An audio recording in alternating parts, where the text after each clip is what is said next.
वक्रतुण्ड महाकाय सूर्यकोटि समप्रभ निर्विघ्नं कुरु मे देव सर्वकार्येषु सर्वदा। नमस्कार, दिनेश कुमार, कक्षा एकादशी, विषय गणित, अध्याय 1 समुच्चय, जिसमें आज का जो हमारा प्रकरण है समस्याओं के जो समुच्चय के संक्रिया पढ़ रहे थे, उसमें आज का हमारा प्रकरण है समुच्चयों का अंतर। किस तरह से हम समुच्चयों का अंतर करते हैं, तो आइए इसको लिखने में इस तरह से लिखा जाता है समुच्चय a माइनस बी, इसको ऐसे बोलेंगे a अंतर b। इसको समझने के लिए हम उदाहरण से समझे तो अच्छा रहेगा। तो हम एक उदाहरण लेकर हल करते हैं।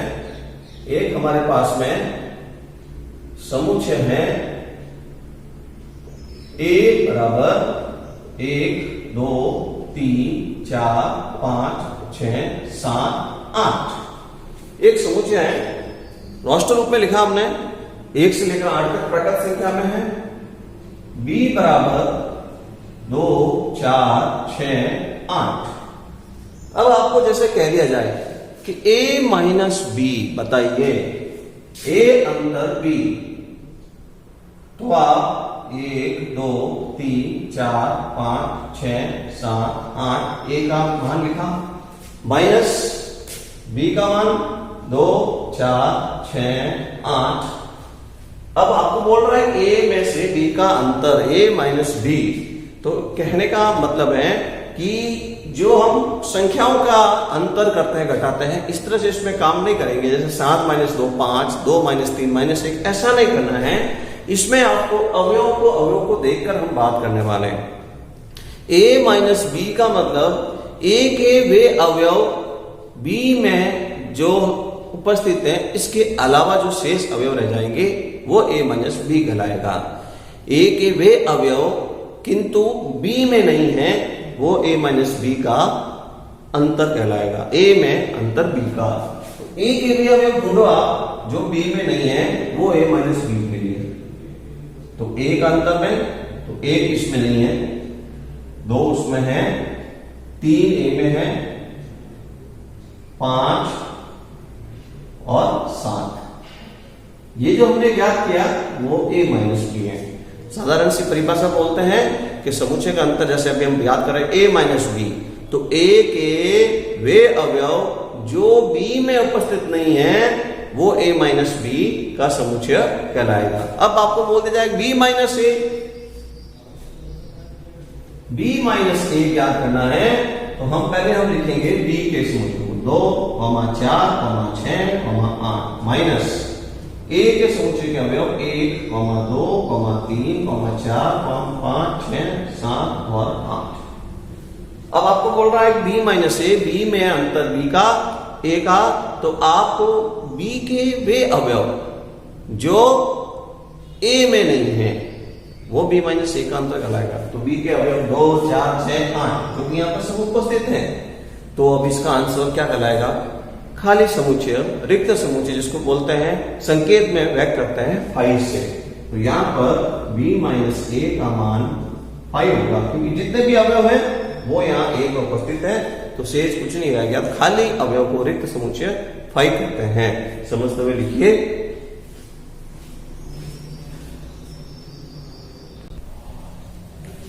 अब हम पढ़ेंगे समुच्चय के अंतर के आधार पर एक टॉपिक है समुच्चय का पूरक, कॉम्प्लीमेंट ऑफ ए सेट।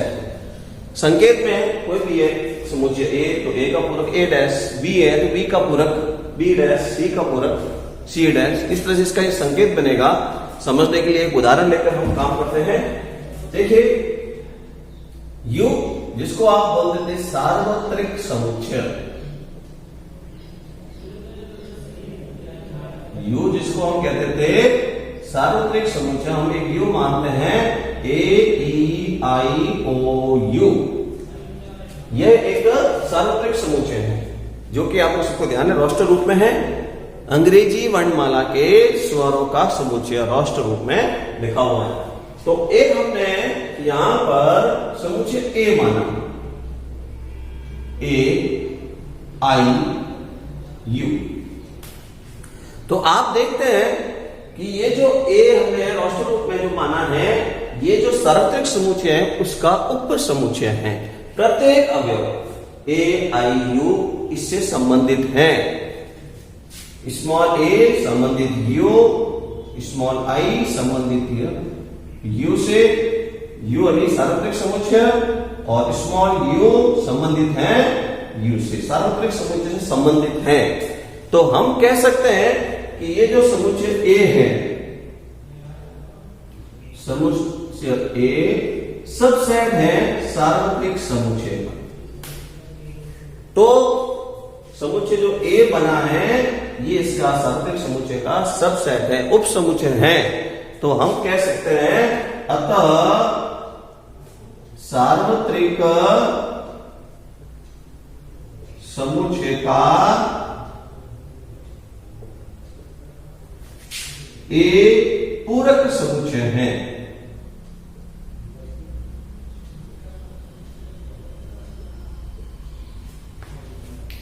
तो ये इसी की परिभाषा है। किसी भी सार्वत्रिक समुच्चय में से कोई एक ऐसा समुच्चय जिसका वह उप समुच्चय हो तो वह उसके लिए पूरक समुच्चय कहलाएगा। ठीक है, तो इसको हम ज्ञात करने के लिए एक सूत्र भी बना सकते हैं। इसको हम संकेत में बता दिया था, ए डैश कह सकते हैं। इसको एक सूत्र बनाकर भी लिखा जा सकता है। जैसे हम संकेत में बोलते हैं कि ए का पूरक समुच्चय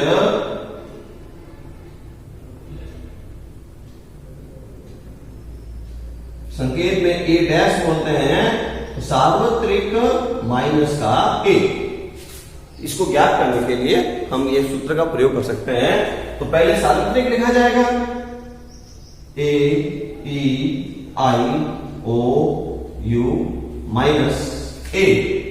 तो ए यहां पर जो अपने प्रश्न में माना था हमने, ए माना था ए आई यू, ए आई यू।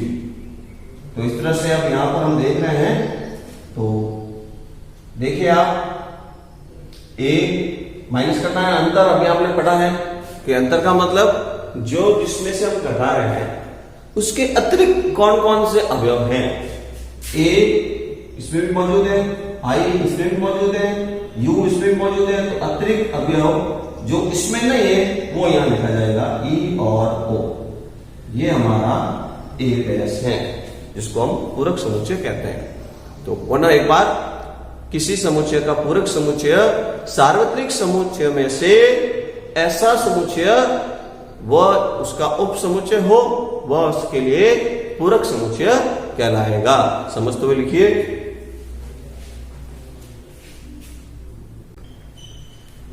अब हम पढ़ते हैं पूरक समुच्चयों के गुणधर्म। अभी जो हमने पढ़ा था पूरक समुच्चय, उसके बारे में कुछ गुणधर्म नियम चलते हैं। सबसे पहला जो नियम है पूरक नियम।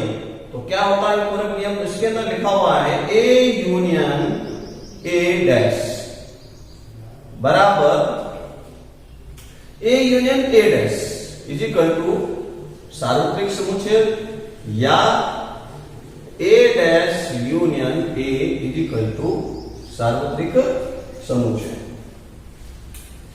क्रम नियम में भी नियम लागू होता है। ए को ए डैश के अंदर सम्मिलित किया जाए तो सार्वत्रिक समुच्चय बनता है, या क्रम नियम के मुताबिक ए डैश को ए के अंदर सम्मिलित किया जाए तो भी सार्वत्रिक समुच्चय बनता है। और देखिए इसी के अंदर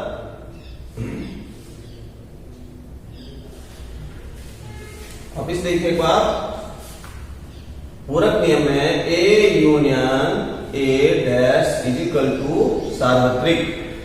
और दूसरा एक और नियम इसमें लागू करेंगे, वो जो होगा ए सर्वनिष्ठ ए डैश। ए और ए सर्वनिष्ठ को अगर कॉमन लिया जाए, सर्वनिष्ठ निकाला जाए तो फाई आएगा। फाई यानी रिक्त समुच्चय। क्योंकि हमको ध्यान है कि जो ए के अंदर जो पहले से थे अवयव हमने उसको हटा दिया था, तो अब उसके अंदर वो अवयव कॉमन है ही नहीं, उभयनिष्ठ नहीं है, तो इसके अंदर रिक्त समुच्चय इन दोनों का सर्वनिष्ठ होगा। डी मॉर्गन नियम की बात करते हैं। दूसरा जो नियम है डी मॉर्गन नियम, A union B dash is equal to A dash सर्वनिष्ठ बी डैश। या एक और इसमें नियम लागू कर सकते हैं। दूसरा, ये पहला नियम हम बोल रहे हैं और एक दूसरा नियम और इस पे लागू कर सकते हैं। वो इस तरह से है, ए सर्वनिष्ठ बी डैश बराबर, तो यहां पर हो जाएगा ए डैश यूनियन बी डैश। ये जो नियम कहलाता है, ये नियम कहलाएगा डी मॉर्गन नियम। हम इसको जितने भी पढ़ रहे हैं कुंद्रम को वेन आरेख से भी सिद्ध कर सकते हैं। ए और बी को सम्मिलन करके उसका पूरक का मान ए का पूरक और बी के पूरक का सर्वनिष्ठ के मान के समान होगा। या फिर ए और बी का जो सर्वनिष्ठ का मान है उसका पूरक ज्ञात किया जाए, या फिर ए का पूरक और बी पूरक का सम्मिलन के समान होगा। तो ये जो नियम कहलाता है डी मॉर्गन नियम कहलाएगा। आगे देखिए द्विपूरक नियम। द्विपूरक का मतलब किसी भी समुच्चय का यदि हम दो बार पूरक ज्ञात करें, एक बार पूरक ज्ञात किया फिर और पूरक ज्ञात किया, दो बार पूरक ज्ञात करेंगे तो पुनः वही समुच्चय ए प्राप्त हो जाएगा। जो था सबसेट उप समुच्चय के रूप में वही प्राप्त हो जाएगा। दो नियम और बोल रहे हैं हम। फाई डैश का नियम, तो यूनियन में से यदि फाई घटाएं तो यूनियन का मान प्राप्त होगा। सार्वत्रिक में से रिक्त समुच्चय घटाएंगे, कोई घटाने का काम रहा ही नहीं, जैसे है वो के वो अवयव से सार्वत्रिक समुच्चय प्राप्त हो जाएगा। या फिर सार्वत्रिक समुच्चय का नियम, सार्वत्रिक समुच्चय में से सार्वत्रिक समुच्चय को घटाया जाए तो फाई प्राप्त हो जाएगा। प्रत्येक अवयव में से प्रत्येक अवयव वापस स्वयं का सब एक उपसमुच्चय होता ही है, तो उसमें से उसको घटाने पर अंतर उसका फाई आएगा रिक्त समुच्चय में। ये जो हमने पढ़ा समुच्चय के पूरक समुच्चय के गुणधर्म है, इसको हम वेन आरेख से भी समझ सकते हैं। हम उसको बाद में समझेंगे। समझते हुए लिखिए।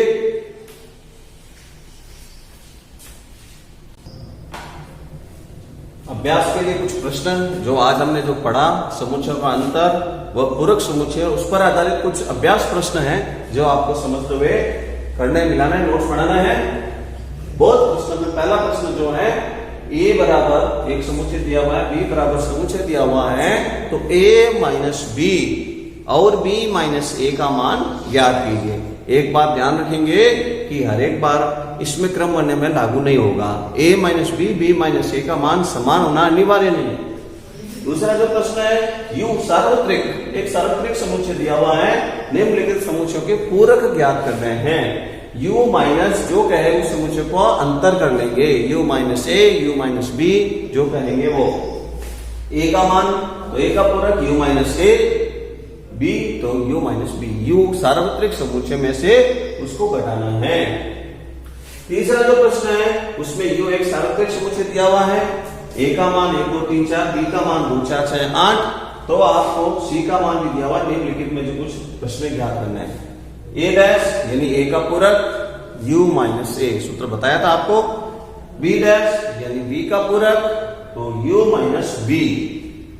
a यूनियन c का पूरक, तो पहले आप a और c को सम्मिलन करेंगे, यानी a और c के अवयवों को मिलाकर फिर उसका पूरक ज्ञात करेंगे। तो इसके लिए इस तरह का फॉर्मूला आप काम में लेंगे। तीसरे प्रश्न में आप a union c dash is equal to, पहले आप सार्वत्रिक में से a यूनियन c, a और c को मिलाकर पहले समुच्चय बनाएंगे, उसको घटाएंगे। दूसरा जो प्रश्न है, a सर्वनिष्ठ b का पूरक, तो इसके लिए a सर्वनिष्ठ b का पूरक, तो यूनियन जो आपका सार्वत्रिक है उसमें से पहले आप a और b का सर्वनिष्ठ समुच्चय बनाएंगे। a और b में कॉमन कौन से हैं, उभयनिष्ठ कौन से हैं, उसके समुच्चय को सार्वत्रिक में से घटाएंगे। a डैश का डैश यानी द्विपूरक नियम गुणधर्म अभी हमने पढ़ा है, तो इसका आंसर आप देखेंगे तो पुनः a समुच्चय आएगा, ये जो नियम के मुताबिक। पांचवा जो प्रश्न है इसमें a डैश का डैश, तो पहले आप a डैश पहले प्राप्त करेंगे। पहला काम करेंगे आप ए डैश याद करने के लिए u माइनस ए, जो उत्तर आएगा उसका पुनः और पूरक निकालेंगे। तो इसको ब्रैकेट में बंद कर लेंगे, जो यहां पर आंसर जो आएगा उसका और हम ए डैश का और डैश याद करेंगे। तो u माइनस ए, तो u में से u कैंसिल हो जाएगा, तो आप देखेंगे इसके अंदर u माइनस u प्लस का ए रह जाएगा, ए डैश डैश का ए, पुनः वही समुच्चय प्राप्त हो जाएगा। b माइनस सी का पूरक, यदि पहले आप काम करेंगे छठे प्रश्न में, तो b minus C dash is equal to सार्वत्रिक समुच्चय माइनस b माइनस सी। पहले से आप b और c का अंतर ज्ञात करेंगे, b में c का अंतर क्या है उसको u में से घटाएंगे, तो b माइनस c का पूरक ध्यान में आ जाएगा। समझते हुए इन प्रश्नों को आप करेंगे आगे कल। धन्यवाद।